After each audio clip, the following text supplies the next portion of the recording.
சாரசாரையாக பெண்களும் வந்து கொண்டிருக்கிறார்கள். ஒரு மாநாட்டில் பெண்கள் கலந்து கொள்வது அப்படிங்கிறது ரொம்ப முக்கியமான ஒரு மெட்ரிக்காக, அளவுகோலாக அந்த மாநாட்டுடைய வெற்றியை பொறுத்த வரைக்கும் பார்க்கப்படுகிறது. ஒரு உச்ச நட்சத்திரம் அப்படிங்கிறதுனால அவருடைய ரசிகைகள், நண்பிகளும் கூட என்ன சொல்றாங்க இந்த மாநாட்டுக்கு வந்துங்கிறத கேட்கலாம்.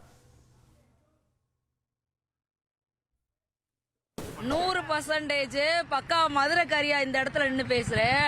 அழகிற அளவுல எல்லாம் நீங்க சொல்லவே கூடாது. அழகரவே தாண்டி சாமிக்காக மதுரையில இப்படி ஒரு அரசியல் மாநாடு நடந்த மிகப்பெரிய வேர்ல்ட் ரெக்கார்டுன்னு சொல்லணும். இதை நீங்க தமிழ்நாட்டு லெவல்ல கம்பேரே பண்ணிடாதீங்க. இது வேர்ல்டு ரெக்கார்டு. நம்ம தலைவர் பாருங்களேன், வாரம் இதான் எங்க மதுரையோட காப்புறான்னு சொல்லுவாங்க. அழகர் திருவிழான்னா அப்படிதான். எங்க பசங்க நம்ம தளபதியை வரவேற்கிறதுக்கு பயங்கரமா வைப் பண்றதுக்கு மட்டும் இல்லைங்க, நைட்ல இருந்து தரிசனத்துக்காக. என்னை பார்த்தீங்களா? என்னெல்லாம் பார்த்தா இப்படி ரோட்ல நிக்கிற பொண்ணு மாதிரியா இருக்கு. ஆனா என் தளபதிக்காக அழகருக்கு மட்டும் நின்ன பொண்ணுங்க கூட தைரியமா எங்க தளபதி பசங்களுக்காக வந்து இந்த இடத்துல வைபோட எங்க தளபதிக்காக நாங்க டீமா நிக்கிறோம். தமிழக வெற்றி கழகம், தமிழக வெற்றி கழகம், தமிழக வெற்றி கழகம். தளபதி யாரு?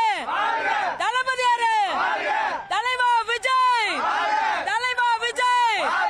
வா தலைவா. மதுரையில சின்ன குழந்தைல இருந்து பெருசுக வரைக்கும் இந்த இடத்துல உனக்கா காத்துட்டு இருக்கோம்.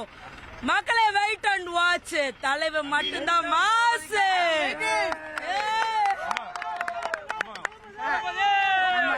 தளபதி